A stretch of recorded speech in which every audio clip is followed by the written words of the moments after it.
Приветики, меня зовут Нина. Сегодня я расскажу тебе о своем опыте приема антидепрессантов, а это флуоксетин 10 мг в течение 3 недель. Начать я хочу, наверное, с того, что зачем вообще принимать антидепрессанты. Когда я написала у себя в Инстаграме, что я хочу пойти к врачу и выписать себе антидепрессанты, на меня посыпались такие сообщения, что зачем тебе эта химия, поработай с психологом, займись спортом, не знаю, кушай салатик, пей сачок и вообще ищи другие пути, как ты могла бы побороть свое состояние, депрессивное состояние. Ну, вы знаете, этим состоянием депрессии я страдаю уже на протяжении, наверное, последних лет 12, как точно. Мне сейчас 32, почти 33 года. Я помню, что только когда я приехала в Америку, мне было 20-21 год, и я очень четко помню это состояние. Я шла по улице и думаю, блин, у тебя есть все. Ты красивая, молодая, все твои родственники живы-здоровы, ты живешь в Голливуде, ты учишься в школе, где училась Мерлин Монро, актерской школе, да? У тебя есть все. Но почему ты не испытываешь состояние счастья, состояние удовлетворенности, состояние какого-то вкуса жизни? Нет. И я очень четко помню это состояние, и для меня это было очень странно, но как получилось в дальнейшем в этом состоянии, я прожила, наверное, большинство своей сознательной жизни. И только недавно, когда я поняла, что у меня есть возможности, сейчас уже в моем возрасте, есть возможности творить, создавать и делать контент, что-то показывать людям, рассказывать людям. И у меня просто нет сил это делать, есть желание, такое впечатление, как будто ты просто заперт в своем теле, и у тебя в мозгу есть вот это вот желание, я вот хочу это делать, у меня идеи, у меня список идей просто, я не знаю, какой длинный, и я каждый день записываю новые идеи, что я хочу снять, о чем я хочу поговорить, у меня есть свой СМР-канал, и идей много, желаний много, но сил делать нету. И опять же в своем инстаграме я выкладывала такие посты, что, боже мой, где же взять силы, у меня нет сил, что делать. Даже я могу сказать, что даже по взгляду моему видно мое внутреннее состояние.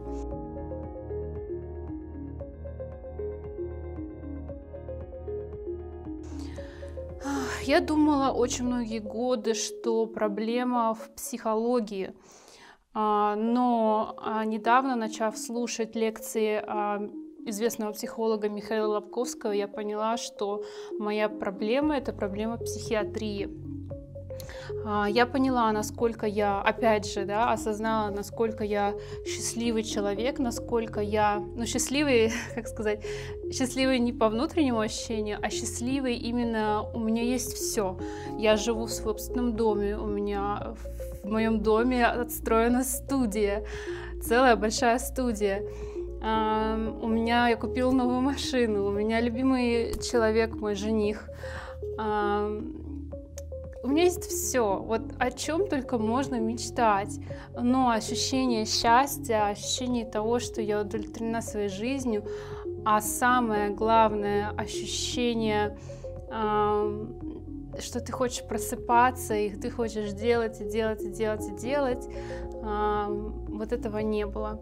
Точнее, наверное, я скажу, что я удовлетворена своей жизнью. То есть я сама понимаю, что моя жизнь просто офигенная, но ощущения вот этого вот какого-то приятного, наверное, нет. Вы знаете, депрессия, наверное, похожа на состояние, как будто ты сидишь в комнате, в закрытой комнате без дверей, где стены, потолки, пол обиты просто какой-то белой мягкой материей, и у тебя есть одно большое окно, и ты смотришь, и ты видишь, насколько мир просто офигенный, насколько просто ты бы просто пошел бы, погулял бы, я не знаю, столько всего интересного. Можно, я не знаю, в этом мире столько просто всяких возможностей, можно рисовать и петь, и путешествовать, даже если нету средств, можно, не знаю, пойти погулять даже элементарно в лес, и это все настолько для человека со здоровой психикой, настолько это все интересно, настолько это все захватывающе. Но и ты понимаешь, ты сидишь в этой комнате, ты смотришь через окно на этот мир, и тебе так тоже хочется выйти из вот этих стен, но ты не можешь, ты просто не видишь выхода, ты пытаешься найти выход, как выйти из этой комнаты, и ты не можешь, и ты, получается, сидишь и все, и просто смотришь в это окно, вот, а сделать ничего не можешь. И вот депрессия очень-очень похожа на вот это вот состояние, я скажу так. Мне очень понравилось какой-то мальчик, я когда смотрела на тему депрессии в интернете, я увидела один мужчина, написал, что депрессия похожа по ощущениям на лень с нерешительностью. И очень многие годы я думала, что я просто ленивое депрессивное говно, которое просто, не знаю, не имеет никакого стремления к жизни. И я валила это все, в принципе, на саму себя. Но так, как я уже сказала, недавно я просто... После того, как я отстроила свою студию, я поняла, что у меня настолько классные тут возможности, столько всего я могу сделать интересного, а не могу. Вот хочу, но не могу. Просыпаюсь, и вот такое ощущение, как будто воля убита. Ты просыпаешься, и ты вот все, ты сел на диван, и все, и сидишь и смотришь. В общем, и в этот момент я решила, что, наверное, мне нужно пойти к психиатру и выписать себе лекарство. Я сделала appointment, как у нас говорят в Америке, записалась к врачу, к психиатру. Кстати, те, кто живет в России и жалуются на российскую медицину, пожалуйста, не надо, потому что вы в России можете ходить по всем врачам бесплатно, или даже платные врачи зачастую стоят не так дорого. У нас я сходила к психиатру, мой прием, который длился 6 минут ровно, это был прием по веб-камере, даже не в офис я пришла, по веб-камере 6 минут прием стоил $300. При том, что я плачу страховку каждый месяц $300. То есть я плачу за страховку $300 в месяц, но когда я иду к врачу, я опять же плачу $300 за прием к врачу. Да, это немножко отступление. Я записалась к психиатру, и он мне прописал препарат Prozac, либо, как вы знаете, он называется Fluoxetine. Prozac — это оригинальное название, Fluoxetine — это то же самое, просто тот же химический состав, другая фирма, так скажем. 10 миллиграмм. 10 миллиграмм — это самая маленькая доза. Прошло уже 3 недели. Вот вчера, не буду врать, не сегодня, вчера было 3 недели, как я начала принимать это лекарство. Ну и интересно, самый главный вопрос: есть ли улучшения? Улучшения есть, я их почувствовала. Антидепрессанты — это не такое лекарство, которое начинает действовать сразу, сила его, как не знаю, эффект набирается нарастает в течение 2 недель, так скажем. Я почувствовала эффект, наверное, уже день на 3, вот так чуть-чуть, просто в мой мозг, не знаю, такое ощущение, как будто вселилась энергия. И я просто не могла, я как привыкла уже вставать, и у меня на самом деле настолько уже не было сил ничего делать, что я просто насидела очень часто на диване, слушала какие-то аудио по психологии, да, либо играла в компьютерную игру, и я проснулась, и я села на диван, и я думаю, я не могу сидеть, я хочу что-то делать. И, в общем, пошла по дому, начала дела делать, и это было очень, очень освежающе, так скажем. Я была очень рада. В течение 2 недель с каждым днем я чувствовала все больше и больше желания жить и желания делать. И для меня это просто настолько благословение Божье, да, я не знаю, не Божье или фармацевтическое благословение, что я очень довольна и очень благодарна. И я жалею, что я не начала принимать это лекарство раньше, не знаю, 10 лет назад, почему я это не сделала. Вот. Но я могу сказать, что я чувствую, что 10 миллиграмм, наверное, для меня это мало. Я чувствую, что у меня потенциал еще больше, потому что я до сих пор, мне кажется, я все-таки сижу все равно еще слишком много. То есть я каждый день уже начала делать дела и в достаточно большом количестве, но мне кажется, что все равно у меня потенциал больше. Я могу сделать больше, могу быть более активная, а не пассивная.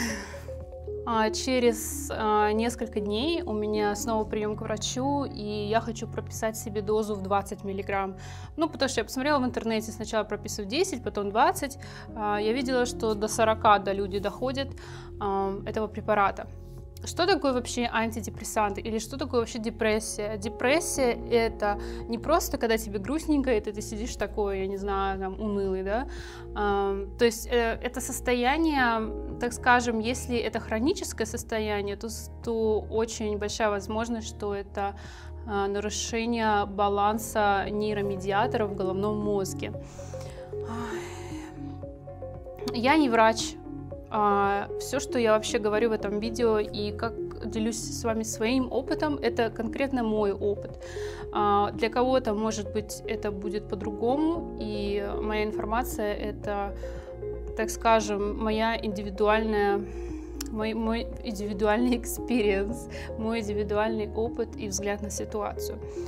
В общем, депрессия — это нарушение баланса нейромедиаторов в головном мозге, и это не излечивается просто так, типа, ну что ты соберись, или там давай, или там, ну блин, сходи в бар, не знаю, сходи, слетай на море, тебе будет хорошо. Нет, очень многие годы, я скажу вам, как, сейчас честно признаюсь, как я многие годы пыталась убежать от этого состояния. Очень многие годы я путешествовала просто, я не знаю, по сколько раз в году. Я побывала в 30 странах. Как я сейчас уже понимаю, когда ты приезжаешь на новое место, у тебя новые впечатления, допамин, спайкс по-английски. В общем, уровень допамина увеличивается, и вот это само состояние, допамин, это состояние, когда тебе ты что-то ожидаешь, тебе что-то интересное, и ты едешь в новую страну, думаешь, а как же там, а что же там, а как это будет там. Ну, то есть вот, и это состояние, оно выводит тебя в более радостное и в более хорошее настроение и более хорошее ощущение в твоем теле. В общем, я объездила 30 стран, мне надоело, я вам честно скажу. Я знаю, что многие люди мечтают путешествовать, любят путешествовать, но мне в какой-то момент просто стало тошнить от путешествий, честно. И сейчас скажу такую вещь, мне это приелось, потому что я поняла, что где бы ты ни был, в принципе, во всех странах, особенно если ты берешь себе хороший отель в хорошем районе, в принципе, все одинаковое. То есть, не знаю, выйдешь ты, неважно, где ты находишься, в Лондоне, в Лос-Анджелесе, во Вьетнаме или вообще в Филиппинах, ты выйдешь, ты становишься в самом лучшем отеле, выйдешь в этот вот город, да, в этот самый лучший район, и ты видишь те же Луи Виттоны, Шанели и прочую фигню, рестораны, не знаю, там те же Старбаксы и прочее. То есть это, в принципе, везде все одинаковое. Какими-то экстремальными путешествиями я занималась, но очень мало, потому что я такой человек, как Лобковский бы сказал, невротик. Я просто беспокоюсь за свою безопасность, то есть я бы не поехала где-то в какие-то горы там без туалета, где нету никакой медицинской помощи и страховки, куда-то где-то лазить я так не поеду на самом деле. В общем, вот, путешествиями от этого состояния спасалась путешествиями, и еще я очень любила, и до сих пор, на самом деле, к сожалению, очень люблю пить алкоголь. Так скажем, выпить вина вечером — это вообще просто за милую душу.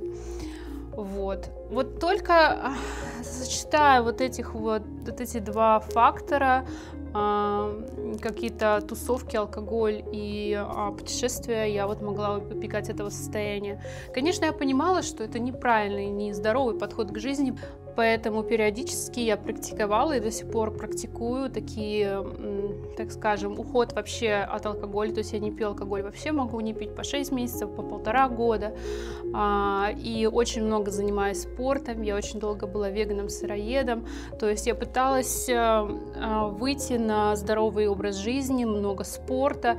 И я могу сказать, что спорт действительно помогает. Если у вас депрессия, такой совет, если вы прям очень против антидепрессантов, я вам советую заниматься спортом каждый день. То есть вы просыпаетесь, и первым делом, если вы можете какой-то где-то сок купить свежевыжатый, вообще будет классно, желательно зеленый, а не оранжевый, да, ну, в смысле, не апельсиновый.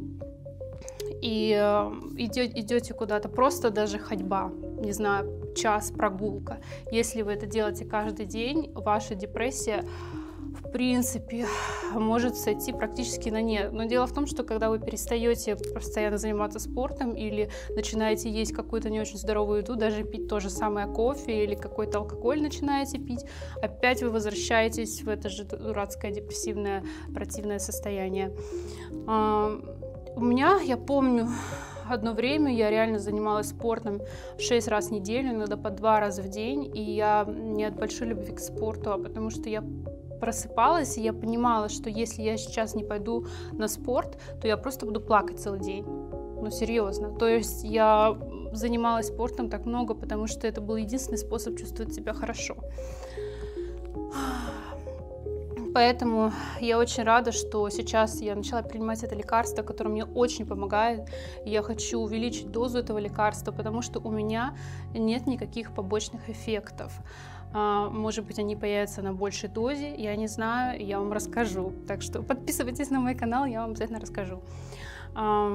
Какие вообще распространенные побочные эффекты от этого лекарства? Это сухость во рту, но у меня ее нет, возможно, потому что я и так пью очень много воды. Просто, я люблю пить воду, и мне постоянно пью, наверное, днем больше пью какой-то газированный, sparkling water, газированную воду, именно такую без сахара, просто хорошую газированную воду, типа как Перье. Газированную воду в течение дня, кофе, чай, газированная вода вечером и утром, и ночью я пью много простой фильтрованной хорошей воды. У меня дома стоит фильтр, поэтому воды у меня вообще с водой проблем нет. В общем, сухость во рту я не чувствую. Другой распространенный побочный эффект от этого лекарства – это потеря веса по причине потери аппетита. Я очень хочу похудеть, и вы, если посмотрите мое предыдущее видео, я хочу похудеть, потому что я сейчас в самом большем весе за последние свои 10 лет. И у меня с аппетитом все в порядке, то есть аппетит у меня присутствует. Может быть, я вам скажу, чуть-чуть легче стало не кушать по вечерам, чуть-чуть совсем. Но вчера я наелась пиццей вообще как довольный бегемотик, легла спать и думаю, блин. То есть чуть-чуть, может быть, на меня влияет это в плане аппетита, но мне кажется, совсем какой-то маленький, незначительный процент. И следующий распространенный эффект – это потеря с либидо, так скажем. Но у меня с этим тоже проблем нету, знаете, То есть я могу сказать, что у меня побочных эффектов нет. Будут ли они на большем дозе, на большей дозе препарата, я не знаю, но я вам расскажу. В принципе, наверное, это все.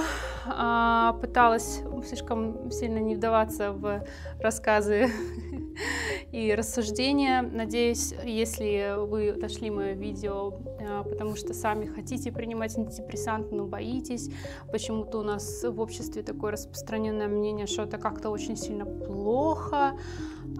Если что-то болит, если у вас болит голова, примите таблетку, не мучайтесь. Если у вас болит душа, почему бы тоже не принять таблетку? Понимаете? Если кто-то мне говорит, что ой, это же антидепрессанты, это же там химия там, и прочее. Не знаю, или какие-то вы читаете, если вы начнете читать отзывы в интернете антидепрессантов, то они, возможно, вам не понравятся. Я вообще считаю, что лучше отзывы не вдаваться в чтение отзывов слишком уж глубоко, потому что, в принципе, про любое лекарство, любое лекарство, которое может вам прописать врач, в интернете написано, просто, я не знаю, полно всего. Например, я очень многие годы уже принимаю противозачаточные таблетки, и про них тоже там, столько всего написано, каких-то ужастиков. Я себя на них чувствую хорошо, для меня этот препарат работает. Я хочу сказать, что также с антидепрессантами. Я считаю, что вот это состояние, в котором вы живете, депрессия, вот это вот просто отвратительное состояние, в котором ты просто не можешь жить жизнь как нормальный, адекватный человек. Если ты можешь принять препарат и прекратить это чувствовать, это просто прекрасно. Так что не бойтесь пробовать на самом деле. Если вам прописывают антидепрессанты, попробуйте 2 недели, 3 недели. Если вам плохо, прекратите. Обратитесь к врачу. Какие-то у вас побочные эффекты начались, не знаю, может, у вас там голова кружится или еще что-то. Пропишет вам другой препарат. Пробуйте и не бойтесь. Вот. Это, в принципе, все, что я вам хотела сегодня рассказать. Спасибо большое за просмотр. Пожалуйста, подписывайтесь, ставьте лайки, пишите комменты. На комменты я всегда отвечаю, комменты я всегда лайкаю. Спасибо вам большое. До новых встреч!